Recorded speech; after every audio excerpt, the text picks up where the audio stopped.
Boa noite, irmãos.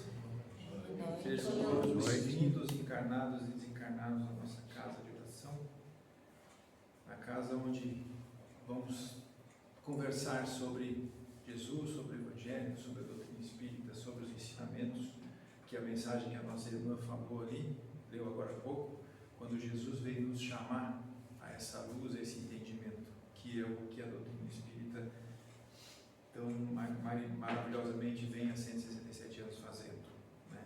Trouxe luz ao entendimento. Peço permissão e o auxílio dos trabalhadores dessa casa, o meu mentor espiritual no desenvolvimento da exposição doutrinária da noite de hoje.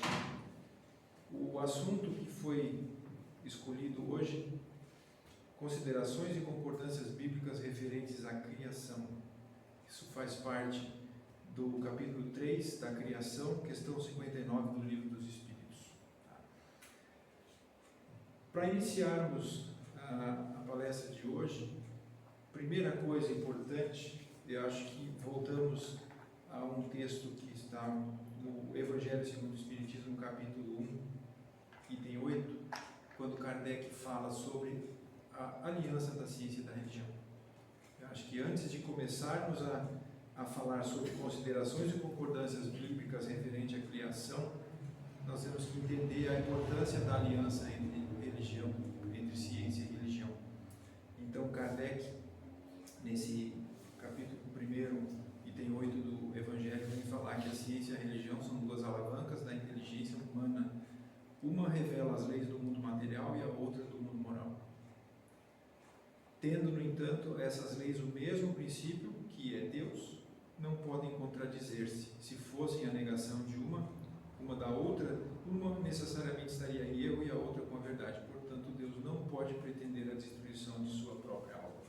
Então, se ciência e religião são os princípios das leis morais e materiais, e as leis morais e materiais foram criadas por Deus, elas não podem se contradizer, né? Se elas se contradizessem, uma estaria certa, a outra estaria errada. Isso iria contra a inteligência suprema de Deus, né? Deus não criou nada que não seja perfeito. E aí nós temos hoje em dia a luta entre ciência e religião, né? As duas de cara amarrada, e entre evolução e criacionismo, que são as duas teorias mais importantes, mais faladas e mais aceitas na ciência e na religião dos dias de hoje. As duas sempre em luta, né? Mas na verdade elas deveriam ser amigas. Isso que é importante, que é o que diz Kardec nessa mensagem do Evangelho. E aí a gente vê a importância dessa união, que o próprio Papa São João, agora é São João Paulo II, né? Na encíclica papal Fides in Ratio, ele diz que a fé e a religião e a razão constituem como que as duas asas pelas quais o espírito humano se revela para a contemplação da verdade. Ou seja, é importante a união da religião com a ciência, né? A fé e a razão, a ciência e a religião. E também temos esse teólogo e paleontólogo jesuíta francês, Teilhard de Chardin, que também fala da importância. Portanto, a ciência, por suas análises, não deve me perturbar quanto à fé. Ao contrário, deve nos ajudar a melhor conhecer, compreender e apreciar Deus. Eu, de minha parte, estou convencido que não há alimento natural mais vigoroso para a vida religiosa do que as realidades científicas bem compreendidas. Então, ele deixa claro que uma ajuda a outra. A fé me ajuda a entender a ciência e a ciência me ajuda a entender a fé, a religião, né? A fé, afastando-se da razão, corre o risco de perder-se do emocional. E a razão, fechando-se à fé, pode enveredar por caminhos perigosos do relativismo e do niilismo, né? Da não aceitação de tudo. Ambas ganharão muito se voltarem a discutir tanto em termos culturais como no interior de cada pessoa. A importância da união das duas. E aqui é uma imagem bonita que eu achei bonita, que é ciência e religião, cada uma com a sua luz, tá? Mas em entendimento. Essa imagem ilustra bem a importância da união das duas. E aí, no Livro dos Espíritos, 59, Kardec começa, na verdade a questão 59 não é uma pergunta, ela é um comentário de Kardec sobre as concordâncias bíblicas concernentes à criação. E ele começa esse item 59, essa nota dele, falando o seguinte: os povos han formado ideias muito divergentes acerca da criação de acordo com as luzes que possuíam, né? Que é como está ilustrado aqui, ó, as luzes, cada um tinha a sua luz. Apoiada na ciência, a razão reconheceu a inverossimilhança de algumas dessas teorias, que os espíritos apresentam conforme confirma a opinião há muito partilhada pelos homens mais esclarecidos. Tá? Então aqui a gente começa a entrar nos primeiros conceitos que nós temos nos textos bíblicos, quando eles falam de certas verdades iniciais, quando no Gênesis bíblico, no capítulo 1, quando Moisés começa a descrever a criação do mundo por Deus, se nós analisarmos pelos olhos, usando as lentes da ciência, a gente começa já nesse primeiro capítulo do Gênesis, já começa a perceber certos detalhes que, se a gente não colocar os óculos da ciência, a gente não percebe. E aí, justamente esse é o ponto que traz a importância da união das duas, né? E alguns conceitos do Gênesis e da história da humanidade, como Adão e Eva, os 6 dias da criação, o geocentrismo, que era uma teoria da cosmociência, que dizia que a Terra era o centro do universo, que na época muitas pessoas chegaram a ser queimadas por dizerem que não era isso, e hoje a gente sabe que isso não é verdade, porque a ciência nos comprovou que isso não é verdade, né? Então aqui no Gênesis capítulo 1, quando a gente começa a ler no primeiro versículo: no princípio Deus criou o céu e a terra entretanto era sem forma e vazia, a escuridão cobria o mar que envolvia a terra, tudo era o abismo. O que era o abismo? Quem que criou o abismo? O abismo já existia antes, então, né? Então isso, a ciência vem abrir os olhos para isso.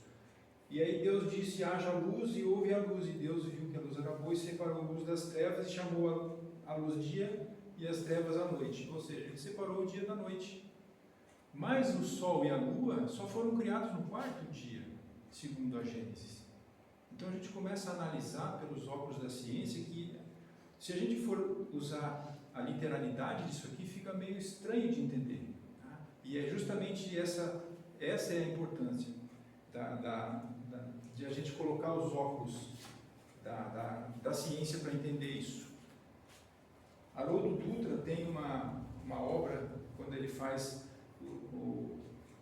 a análise do Gênesis bíblico, segundo a luz do Espiritismo, onde ele fala justamente disso. O livro começa contando nos momentos da criação os elementos ali descritos. No princípio Deus criou o céu e a terra, e há um abismo, mas não fala quem criou o abismo. Havia trevas, também não há data em que o abismo foi criado. Havia trevas sobre a face do abismo, e o Espírito de Deus pairava sobre as águas. Do mesmo modo, não se fala quando que foram criadas as águas. Tá? E mais curioso, há 2 tipos de águas, as de cima e as de baixo, que estão na terra. Que águas são essas, né? Que no Gênesis bíblico não fala. Tudo foi criado em 6 dias e Deus descansou no 7º. Lá, então, a gente encontra a ordem que tudo foi criado em cada dia. Então, esses símbolos profundos e sutis mostram que o texto não é um tratado de física, cosmologia ou astronomia, porque se fosse assim, a gente já encontraria incoerência, né? Se a luz e a noite foram criados, se a treva e a escuridão foram criados no 2º dia, como é que o sol e a luz são no 4º? Né? Então, não é um tratado de física, é uma obra literária falando sobre uma experiência com o Deus Criador. Nós temos que avaliar esse Gênesis por esses 2 aspectos, né? Ele foi criado como uma obra literária para trazer uma conexão do homem com o Criador, com Deus.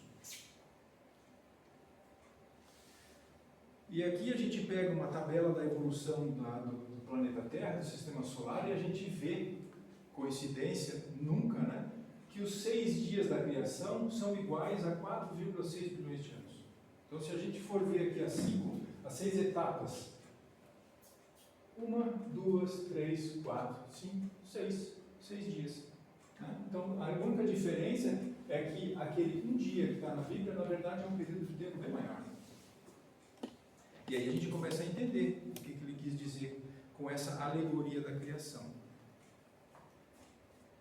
Depois, naquele slide anterior, quando a gente fala quando mostra lá o geocentrismo, depois de muito tempo, apesar de toda a contestação que se tinha na época da Inquisição, que muitas pessoas foram inclusive queimadas por conta do heliocentrismo, do geocentrismo, a ciência provou o heliocentrismo. O Sol é que está no centro. Né? A gente vê o Sol grandão ali e a Terra nesse pontinho azul aqui. Ó. A Terra gira em torno do Sol. E isso, por mais que tenha sido negado pela religião na Idade Média, a ciência comprovou que isso é verdade. E aqui fala, inclusive, o movimento da Terra apareceu em determinada época tão em oposição às letras sagradas que não houve gênero de perseguição a que essa teoria não tivesse servido de pretexto. As pessoas que vinham, os cientistas da Idade Média que vinham colocar a teoria do heliocentrismo, dizendo que a Terra girava em torno do Sol, eram queimadas. A gente vê, Galileu teve que negar para não ser queimado na fogueira. Giordano Bruno foi queimado porque não negou. Ele continuou batendo o pé que realmente era a Terra que girava em torno. No entanto, a Terra gira, malgrado os anátemas, não podendo ninguém hoje contestá-lo sem agravo da sua própria razão. Hoje, ninguém mais tem como dizer que a Terra gira, que o Sol gira em torno da Terra, porque a ciência já nos mostrou isso, né? Com a tecnologia da humanidade, que a humanidade tem hoje, a gente já viu isso. Outra coisa é a questão da criação de Adão. A Bíblia nos coloca a criação de Adão há 4.000 anos atrás.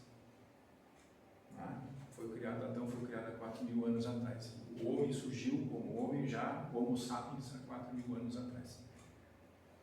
Mas a ciência nos mostra, através de estudos, pesquisas, escavações, vários itens, que o ser humano ele evoluiu ao decorrer da história da humanidade, da história do planeta Terra, até chegar no Homo erectus lá em cima, no Homo sapiens lá em cima.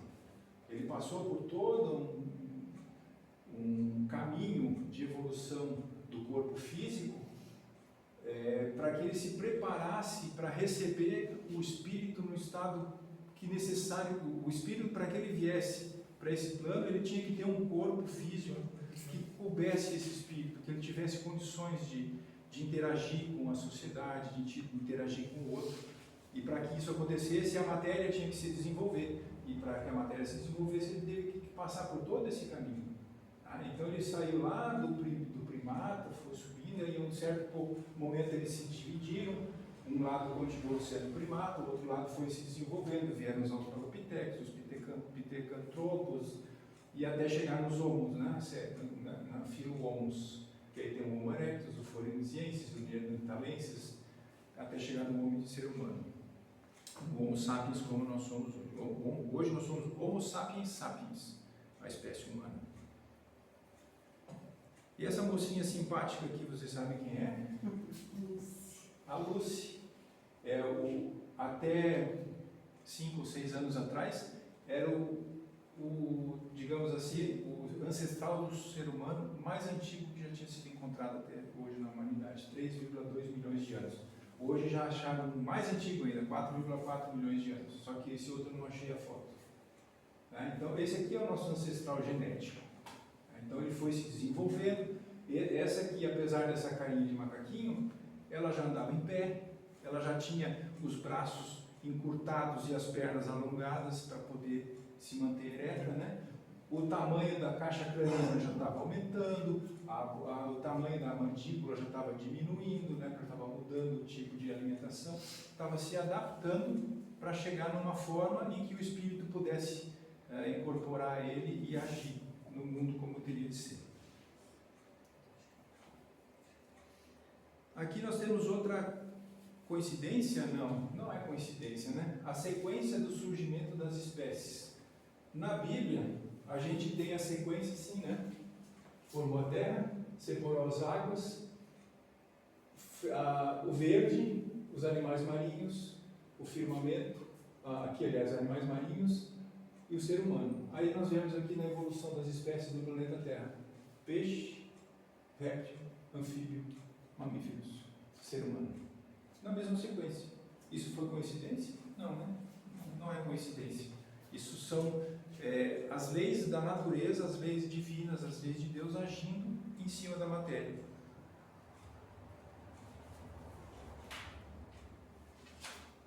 Então, analisando esses gráficos, esses desenhos que eu trouxe, Kardec pergunta, né? Dever-se daí concluir que a Bíblia está errada? É um erro? Não, a conclusão a tirar-se é que os homens se equivocaram em interpretá-la. Escavando os arquivos da Terra, a ciência descobriu em que ordem os seres vivos lhe apareceram na superfície. Ordem que está de acordo com o que diz a Gênese, que é aquele slide anterior, né?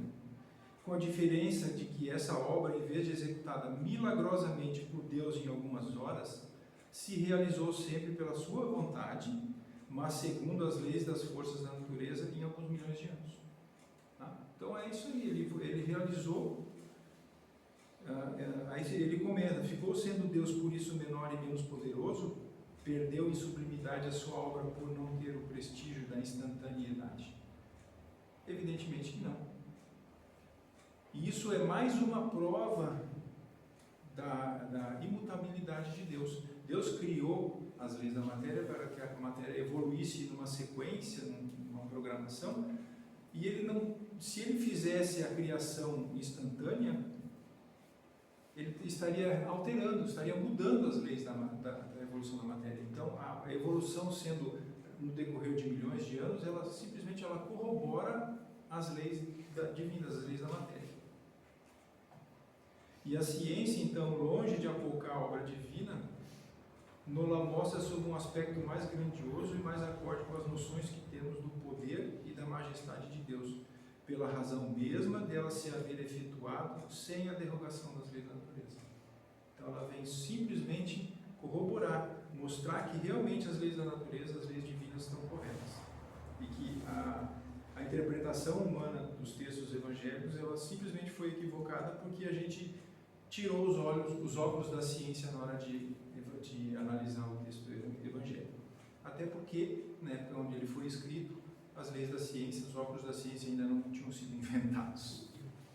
Ainda não tinha. Então, para aquela época, esse entendimento era o suficiente. Para hoje já não é mais. Hoje nós temos muita tecnologia, muita ciência, muitas ferramentas, né? Temos esses telescópios espaciais, o Hubble, o James Webb, que estão ampliando os nossos horizontes, estão mudando, o nosso infinito está mudando, cada vez está indo mais para longe, mais para o infinito.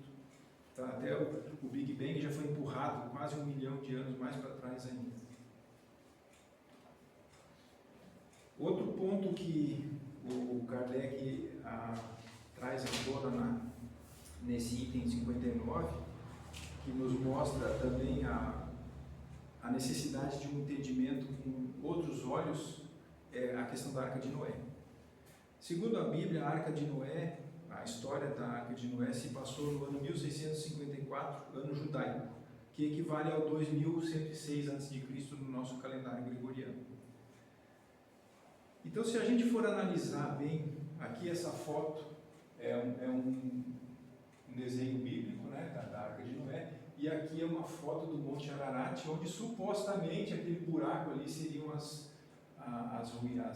os restos da arca, né? Eles estão estudando, acharam madeira lá dentro daquele buraco, então estudando para ver se isso são os restos da arca. A Bíblia nos coloca o surgimento no homem 4.000 a.C., quando Adão surgiu na face da terra.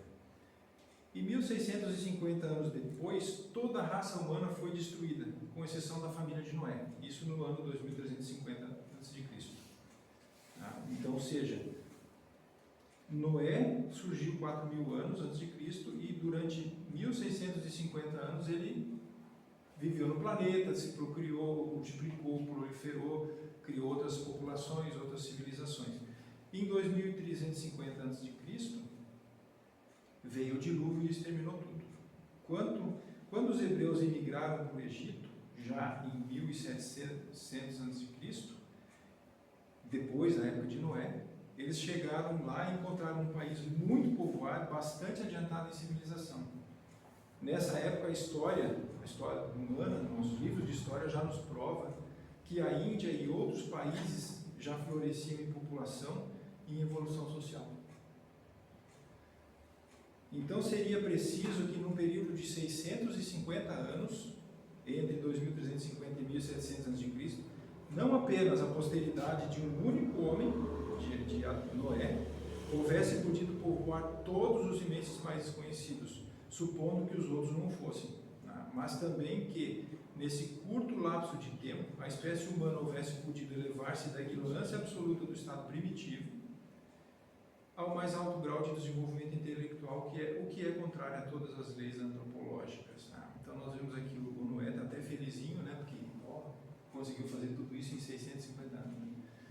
E ali nós vemos o Egito e a Babilônia, que em 1700 a.C. já eram países extremamente populosos e relativamente evoluídos social, intelectual, arquitetônico, alguma ciência até já era bem evoluído. E segundo o texto bíblico, isso tudo se passou em 650 anos. Isso não tem como ser, não tem como se aceitar isso. Totalmente contrário a todas as leis da antropologia, né? A formação do homem, quanto tempo que demoraria. Se a gente pegar um casal, primeiro a questão genética, né? Vai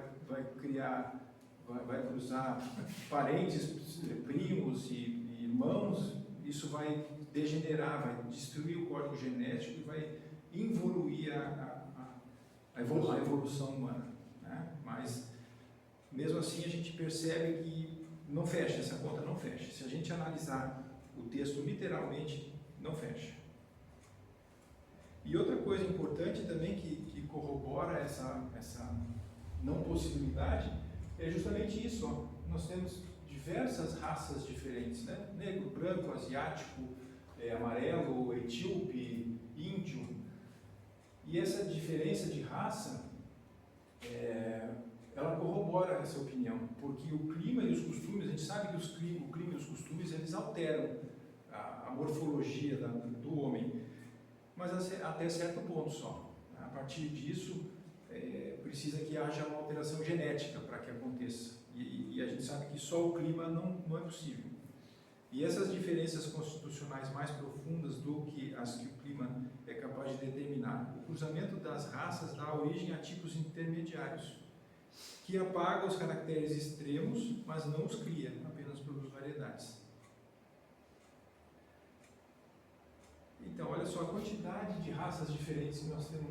Isso aqui é uma pequena parte, tem bem mais do que isso, né? E algumas são extremamente diferentes, né? Não são nem parecidas. E aí o Kardec diz, para que tenha havido esse cruzamento de raças, preciso que se houvesse raças distintas. Como, porém, se explicaria a existência delas, atribuindo-lhes uma origem comum e sobretudo, tão pouco afastada, nesses 650 anos, né? Como há de se admitir que em poucos séculos alguns descendentes de Noé se tenham transformado ao ponto de produzirem a raça etíope, por exemplo, que geneticamente são tão diferentes? E aí ele conclui dizendo que tudo, ao invés, se explica admitindo-se que a existência do homem é anterior à época em que vulgarmente se pretende que ela começou, que diversas são as origens, que Adão, vivendo há 6.000 anos, tenha povoado uma região ainda desabitada, que o dilúvio de Noé foi uma catástrofe parcial que foi confundida com o cataclismo geológico, que aconteceu há 65 milhões de anos atrás, quando se extinguiram os dinossauros, né, os grandes mamíferos, e atentando-se finalmente na forma alegórica peculiar ao estilo oriental, que é como eram escritos os livros da antiguidade, né? Não só a Bíblia, mas os livros das outras hindus, budistas, né? As sutras, os brahmanes, as yurvedas, todas eram escritas nesse estilo alegórico, justamente para captar, para segurar a atenção da população, né? forma que se nos depara nos livros sagrados de todos os povos. Isso faz ver quanto é prudente não lançar levianamente a peixe de falsas as doutrinas que podem, cedo ou tarde, como tantas outras, desmentir os que as combatem. As ideias religiosas, longe de perderem alguma coisa, se engrandecem caminhando de par com a ciência. Esse é o meio único de não apresentarem lado vulnerável ao ceticismo.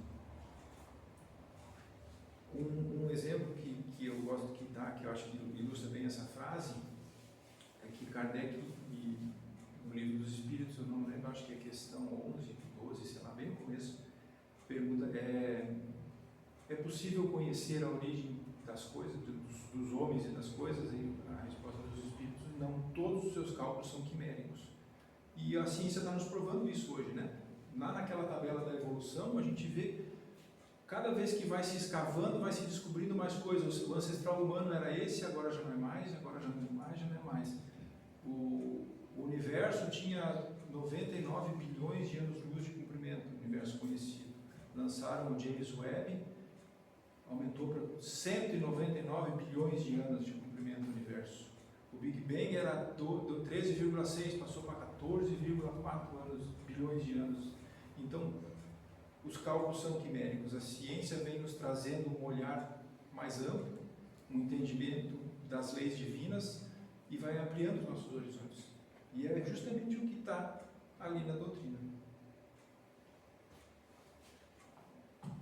E essa frase aqui, para encerrar, eu estava juntando esse material para fazer esse trabalho, me deparei com essa frase que está na lápide do filósofo Immanuel Kant, filósofo iluminista alemão do século XVIII, e eu acho que ela ilustra bem essa questão de que a gente precisa ter os dois olhares, né, religião e ciência, quando ele diz que assim, duas coisas povoam a mente, uma admiração e respeito sempre novos e crescentes, o céu estrelado por cima e a lei moral dentro de nós.